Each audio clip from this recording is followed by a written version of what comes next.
But sometimes I don't really understand people's criticism because I've been asked to read certain books even while I was attending community college.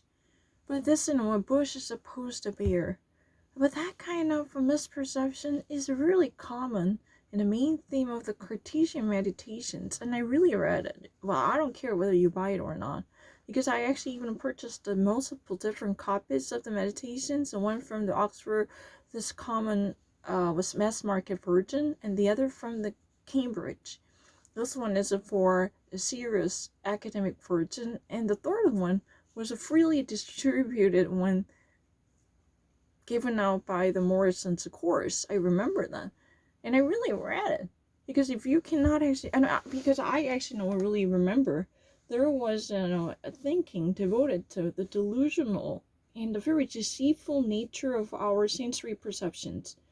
So this is really in tune with, who's that guy?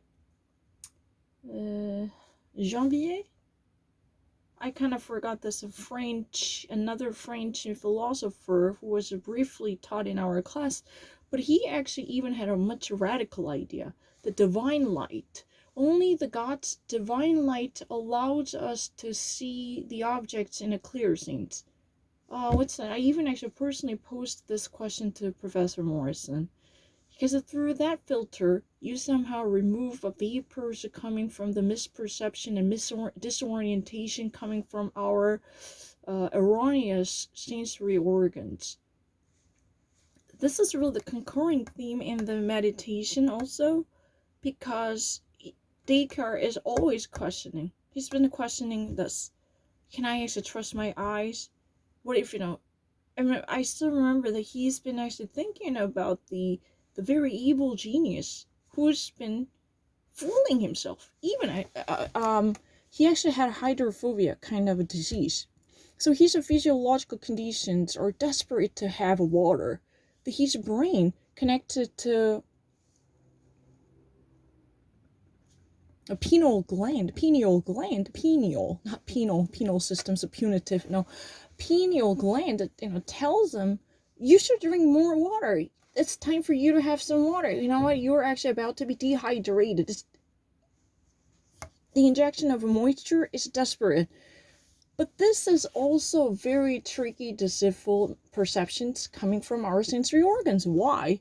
Because when you are actually suffering from hydrophobia, you should never actually add another drop of water because it could bring your condition to a detrimental brink. That's what has been given. Descartes actually thought that this type of info would it be solely caused by the evil genius, the internal influence in connection with the external perception designed to mislead the affected human beings to wrong directions. Think about it. You're likely to be delusioned because if your region would sustain the very delusional ideas perpetuated by the vulnerable sensory organs, the receptors, because they would be recklessly susceptible to stimulus from everywhere. There is no filtering, screening, and monitoring device. But only the reason, in connection with the God's wisdom and elucidation, can remove this type of erroneous misjudgment. That's really the concurring theme. So how come you actually say the bush is supposed to bear? That I don't really know this, shrubs that would be disguised as or misperceived as a bear, origin creature roaming around. Personally, I would be so ignorant and uneducated and benighted. So I never personally read The Midnight Summer Dream in English. I hadn't done that. However, I was able to sense what this means, because it's not really that different from the language adapted by a philosopher like Descartes in English. I mean, this version was definitely translated into English. But it was not that far away, because he's been constantly relying on this type of depiction. Think about it. Whether the honeycomb wax candle after it's a burning and combustion, do you honestly think that these ashes, would it be the very gist of the honeycomb wax candle? Or do you think that because of the attributes, they're actually gone? Because of that disappearance, evanescent disappearance, do you think that these are irrelevant to the very core and a kernel of the honeycomb wax? What do you think? You think that the outer exterior experience or appearance would it be so pivotal to the essence of an object? Because after combustion, you actually snuffle the candle, then nothing left but the gray, greasily ashes, right? Ashen. Do you think that these ashes are relevant to the core, the essence of the honeycomb? Or because of this transformation, the honeycomb wax would never be the same again?